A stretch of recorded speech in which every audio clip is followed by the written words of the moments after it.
Hello everyone. Class 10th English की question bank के हम क्वेश्चन नंबर 8 को देखेंगे। ये बहुत ही महत्वपूर्ण क्वेश्चन है क्योंकि ये है ग्रामर से रिलेटेड। ये क्वेश्चन है डू एज डायरेक्टेड। देखिए, पहला क्वेश्चन है ही डिड हिज वर्क वेल। अब यहाँ पर जब नेगेटिव बनाना है तो आप ये ध्यान रखिए कि जब भी हम नेगेटिव बनाते हैं इस तरह के जिसमें डू डज डिड पहले दिया हो, तो हम क्या करते हैं, चाहे डू दिया हो या चाहे डज दिया हो या फिर डिड दिया हो, इसके बाद में हमको सिर्फ क्या लगाना रहता है, नॉट और डू। नॉट तो सभी लगा देते हैं बच्चे नेगेटिव में, लेकिन ये जो डू है इसको ज़रूर भूल जाते हैं। तो आप देखिए, ये लिखा था है डिड, तो डिड का डिड लिख दिया, लेकिन हमने इसके साथ में लगा दिया नॉट डू। बाकी सेंटेंस वैसा ही रहेगा। He did his work well, तो he didn't do his work well. अब हम देखते हैं सेकंड क्वेश्चन। ये है रिलेटिव क्लास। तो देखिए, इसमें हम क्या करते हैं, रिलेटिव क्लास में आप फर्स्ट सेंटेंस से लेंगे जहाँ तक कि किस व्यक्ति के बारे में बात कही गई है वहाँ तक आप उसको लेकर जाएंगे। तो आप देख रहे हैं the boy is my cousin, the boy, तो दोनों में द बॉय है, तो सबसे पहले तो द बॉय। अब इसके बाद जो सेकंड सेंटेंस है उसमें जाएंगे और उसमें जो कॉमन चीज़ है उसे आप हटा देंगे, द बॉय। अब उसके बाद में लिखेंगे हैज़ वॉन द रेस। इसके बाद जो इसका बचा हुआ था, जहाँ से आपने छोड़ दिया था, उसे भी आप फिर से लिखना शुरू करेंगे। तो आंसर क्या आ जाएगा, द बॉय, और इसका कनेक्टर रिलेटिव का तो होता ही है हु। द बॉय, हु, विच, इस तरीके के कनेक्टर आएंगे इसमें। अब चूंकि ये पर्सन है इसलिए हमने लिया यहाँ पर हु। द बॉय हु, फिर कहाँ चले गए, पूरा has won the race, has won the race, और फिर इज़ माई कज़िन, ये वाला हिस्सा हमने यहाँ से लिया है, ठीक है। और हु आपने कनेक्टर लगाया है, हैज़ वॉन द रेस आपने लिया है सेकंड सेंटेंस से। पहला लिया, कनेक्टर लिया, फिर सेकंड सेंटेंस का लिया, और फिर बाद में पहले का बचा हुआ लिया। इस तरह से आप करेंगे तो ये आपको समझ में आ जाएगा। अब हम लेते हैं अगला क्वेश्चन, थर्ड। ये देखिए, अनलेस। तो जब भी कभी हम अनलेस को हटाकर इफ़ लिखना होता है तो अनलेस की जगह पे तो इफ़ आता ही है, लेकिन इसके साथ डू नॉट या डज नॉट भी आएगा। अब डू नॉट आएगा कि डज नॉट आएगा, वो हम कहाँ से देखते हैं, वर्ब से। आप ये वर्ब देखिए, इसमें एस लगा है क्या, नहीं लगा है। एस नहीं लगा है तो यहाँ पर क्या आ जाएगा, इस वर्ब, मेन वर्ब के पहले आ जाएगा डू नॉट। अगर यहाँ पर एस होता, वर्क में एस लगा होता, तब आप इसको डज नॉट कर देते, लेकिन आगे का जो सेंटेंस है वो वैसा ही रहेगा। देखिए, if you don't work hard और यू विल फेल।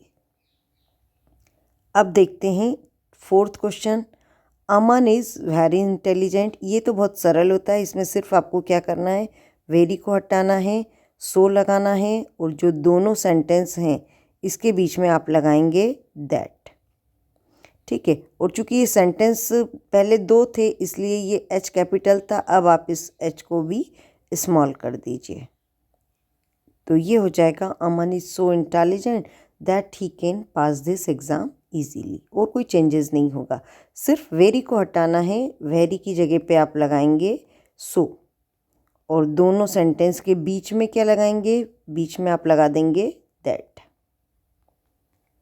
ठीक है, और ये हो जाएगा। अगला है they are selling their house. Present perfect, present perfect का क्या नियम है, हैज़ या फिर हैव लगाना है, और फिर इसके साथ में आपको लगाना है वर्ब का थर्ड फॉर्म। तो अब आर तो आएगा नहीं, हैज़ आना है या हैव आना है। चूँकि दे है प्लूरल, इसके साथ में क्या लगेगा, हैव, और ये सेलिंग को हटा के आपको क्या लगाना है, सेल का थर्ड फॉर्म, और सेल का थर्ड फॉर्म होगा सोल्ड। तो इस तरह से ये हेल्पिंग वर्ब हटेगी और वर्ब के साथ का ing हट जाएगा। They have sold their house. 6th देखिए, शी स्पीक्स द ट्रूथ, इसको नेगेटिव करना है। तो चूंकि यहाँ पर अगर हेल्पिंग वर्ब दी होती तो हेल्पिंग वर्ब के बाद नॉट लगाते, हेल्पिंग वर्ब नहीं है तो हम क्या करेंगे, डू डज डिड लगाएंगे। कैसे देखेंगे, यहाँ पर लिखा हुआ है एस, तो अब हम इस एस को हटा देंगे और शी के बाद में क्या जाएगा, अगर ये नहीं होता तो हम क्या लगाते, डू नॉट। ठीक है, और चूंकि ये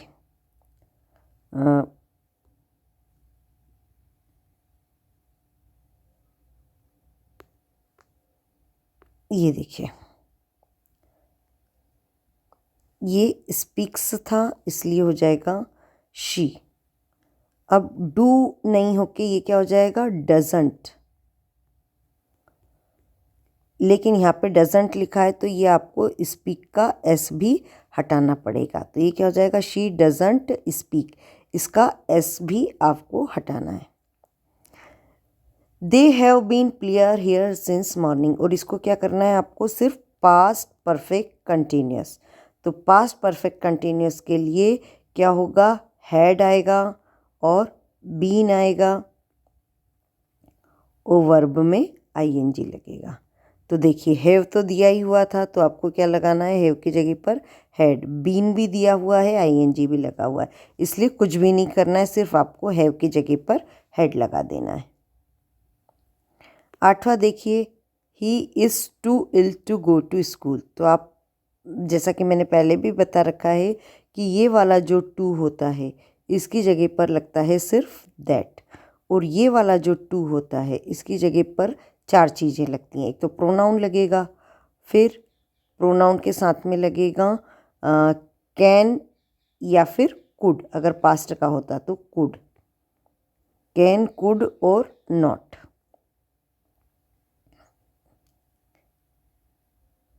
प्रोनाउन, ठीक है।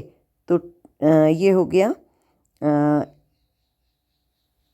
नहीं, इस जस्ट अ मिनट, ये जो टू है एक बार फिर से देख लीजिए, ये जो टू है इस टू की जगह पे लगाएंगे सो, और इस टू की जगह पर लगाएंगे दैट, प्रोनाउन और कैन या कुड, और उसके साथ में नॉट, ये 4 चीज़ें लगेंगी। तो ये टू की जगह पे तो लगा दिया ये सो, फिर ये आया है ये टू, इसकी जगह पे लगेगा दैट, और ही का प्रोनाउन ही होगा, और चूंकि प्रेजेंट का वाक्य है इसलिए कैन लगेगा और साथ में लगेगा नॉट। तो इस तरीके से 4 चीज़ें लग गई। इस टू की जगह पे तो सिर्फ सो, और इसकी जगह पर 4 कौन सी, दैट, ही, कैन, नॉट, और बाकी पूरा जो लिखा हुआ है वो आ जाएगा। The tall man is a doctor, the tall man is talking to my father. तो ये फिर वैसे ही हो जाएगा, द टाल मैन तक चलेंगे, द टाल मैन रिपीट है इसलिए इसको हटा देंगे। द टाल मैन, कौन सा टाल मैन, हु लगा दिया connector, who is talking to my father, और इसके बाद में आप कहाँ जाएंगे, वापस से घूमकर यहाँ आ जाएंगे, इज़ अ डॉक्टर। अगला है आई एम इल, सिर्फ सो लगाना है, मैं बीमार हूँ इसलिए मैं स्कूल नहीं जा सकती, तो दोनों सेंटेंस के बीच में सो लगा दीजिए। अगला है ही टीचर्स हिंदी, ये सब्जेक्ट है, ये ऑब्जेक्ट है। अब ये बन जाएगा आपका सब्जेक्ट हिंदी, और हेल्पिंग वर्ब आएगी, और इसके साथ में आएगा वर्ब का, पैसिव वाइज में हमेशा वर्ब का थर्ड फॉर्म आता है। तो हिंदी इज टीच का थर्ड फॉर्म हो जाएगा टॉट, बाय, और ही का हो जाएगा him. Children are making noise, अब यहाँ पर मेकिंग टॉयस, अब ये यहाँ पर भी क्या होगा, टॉयस को हम पहले ले लेंगे, टॉयस आर, और ये इसका जब पैसिव बनेगा कॉन्टिन्यूस का तो उसमें बीइंग लग जाता है, बीइंग, और मेक का थर्ड फॉर्म हो जाएगा मेड, बाय किसके द्वारा है, बाय चिल्ड्रन। क्वेश्चन नंबर 13, यहाँ पर सबसे पहले लेंगे हम सब्जेक्ट, फिर क्या हो रहा है, हेल्पिंग वर्ब और वर्ब ले ली हमने। चिल्ड्रन वर प्लेइंग, क्या खेल रहे हैं, फुटबॉल। कहाँ पर खेल रहे हैं? In the park. 14 देखिए, Delhi is larger than Bhopal. अब इसको पॉजिटिव डिग्री में करना है। ये कह रहे हैं कि दिल्ली जो है भोपाल से बड़ा है। अब हम पॉजिटिव में जब लिखेंगे तो ये अर्थ निकलेगा कि भोपाल उतना बड़ा नहीं है जितना कि दिल्ली। तो हम क्या करेंगे? भोपाल इज़ नॉट सो और एस, नॉट सो लगा के, और ये जो कंपैरेटिव डिग्री थी इसको सिर्फ कर देंगे पॉजिटिव डिग्री में। और पहले क्या आ जाएगा? भोपाल। बाद में क्या जाएगा? दिल्ली। भोपाल उतना बड़ा नहीं है जितना कि दिल्ली। 15 देखिए, शी शट द डोर। इसको नेगेटिव करना है। अब हमारे लिए दिक्कत ये है कि ये जो शट है ये इसके तीनों फॉर्म एक जैसे होते हैं, तो हमको ये पता नहीं चल रहा है कि ये प्रेजेंट का है या पास्ट का। लेकिन हम ये देख सकते हैं कि ये सब्जेक्ट यहाँ पर शी सिंगुलर है। अगर ये प्रेजेंट का होता तो ज़रूर शट में एस लगता, और चूंकि शट में एस नहीं लगा है इसका मतलब है कि ये शट किसका है? पास्ट का। इसलिए ये हो जाएगा didn't. She didn't shut the door.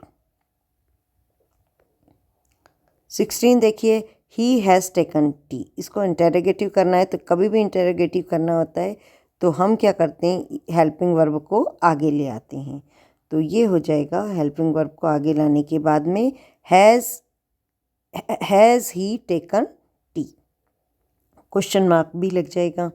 She lived in Shivpuri. अब इंटेरोगेटिव करना। लिव्ड से समझ में आ रहा है कि ये पास्ट का है, तो क्या आ जाएगा? डिड शी, और ये जब हम इसको चेंज भी कर देंगे क्योंकि हमने इसी से डिड निकाला, तो ये क्या हो जाएगा? प्रेजेंट की हो जाएगी verb. Did she first form में आ जाएगी, did she live in Shivpuri. ठीक है, तो आप ये गलती मत करना कि डिड शी लिव्ड कर दें, क्योंकि अधिकांश बच्चे ये इसको चेंज करना भूल जाते हैं। तो आप ध्यान रखिए कि आप अगर डू डज डिड निकाल रहे हैं तो वर्ब को फर्स्ट फॉर्म में भी करना है।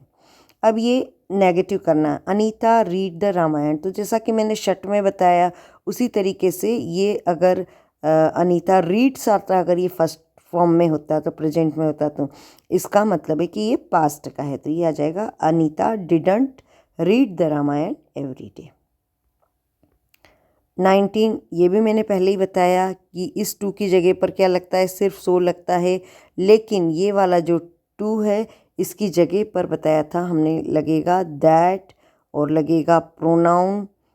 ठीक है, लेकिन यहाँ पर क्या है? कैन नॉट या कुड नॉट के साथ में डायरेक्ट ड्रिंक लिख दिया था, ड्रिंक लिखा जाता यदि यहाँ पर पर्सन होता तो, लेकिन ये तो टी है, नॉन लिविंग है, तो इसलिए हमें ये बी के साथ में वर्ब का थर्ड फॉर्म लगाना पड़ेगा। ये थोड़ा सा स्पेशल है, आप ध्यान रखिए। हम यहाँ यूँ नहीं लिख सकते कि T is so hot that it can't drink. ठीक है, इट कांट बी ड्रिंक, कि उसे पिया नहीं जा सकता, क्योंकि ये खुद टी कुछ नहीं करेगा। अगला है 20, अनलेस इट रेन्स। तो आपको इसमें क्या करना है? जब भी इस तरीके का दिया होता है तो आपको अनलेस को हटाना है, इफ़ लगाना है, और यहाँ देख लीजिए ये क्या दिया हुआ है? रेन्स। तो आप क्या कर देंगे? यहाँ पर लिखेंगे एस निकाल लेंगे, तो ये हो जाएगा डजंट, क्योंकि अनलेस है तो इफ़ और नॉट तो आना ही है। इफ़ इट डजंट और रेन्स में से ये फिर एस भी हटा देंगे, डजंट रेन। और आगे के इसको बिल्कुल सेम वैसे ही रहने देंगे, उसमें कोई चेंजेस नहीं करेंगे। देखिए answer, if it doesn't rain we shall go to school.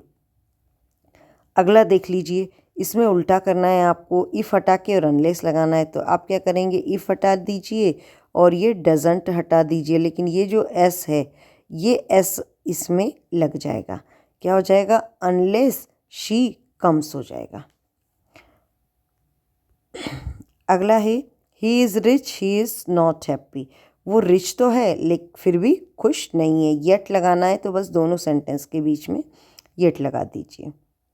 Question number 23, they played well they couldn't win the match. हालांकि वो अच्छा खेले, दो लगाना है, दो मतलब यद्यपि वो अच्छा खेले, तो निश्चित रूप से पहले सेंटेंस में ही आगे लग जाएगा कि वे अच्छा खेले, और चूंकि एक सेंटेंस ही बनाना है तो कॉमा लगा दीजिए यहाँ पर और जोड़ दीजिए। अल्दो दो ये they played well they couldn't win the match. अब ये इसमें भी कंपैरेटिव डिग्री में करना है। ये कह रहे हैं कि हिंदी उतनी मुश्किल नहीं है जितनी कि इंग्लिश। इसका मतलब है कि इंग्लिश ज़्यादा मुश्किल है। तो अब हम इंग्लिश को आगे लाएंगे। इंग्लिश इज़ और डिफ़िकल्ट की सुपरलेटिव डिग्री कंपैरेटिव डिग्री में डिफ़िकल्टर तो होगा नहीं, बल्कि इसमें क्या हो जाएगा, मोर डिफ़िकल्ट। तुलना करनी है कंपैरेटिव डिग्री में, देन तो लगता ही लगता है। तो इंग्लिश इज़ मोर डिफ़िकल्ट, किससे ज़्यादा डिफ़िकल्ट है, दैन हिंदी। और ये लास्ट है, ही टॉट इंग्लिश, इसको प्रेजेंट इंडेफिनिट करना है। तो ये जो हमारी वर्ब है इसमें या तो फर्स्ट फॉर्म में रहेगी या एस लगेगा, ये डिपेंड करेगा हमारे सब्जेक्ट पे। चूँकि ये जो हमारा सब्जेक्ट है ही सिंगुलर है, तो ये टाट के बजाय यहाँ पर हम इसे क्या लिख देंगे, टीचेस। He teaches English. ठीक है, तो ये आपके हो गए हैं पूरे 25 क्वेश्चंस। और अगले वीडियो में हम क्वेश्चन बैंक के बाकी बचे हुए क्वेश्चंस को भी देखेंगे। Okay, thank you students.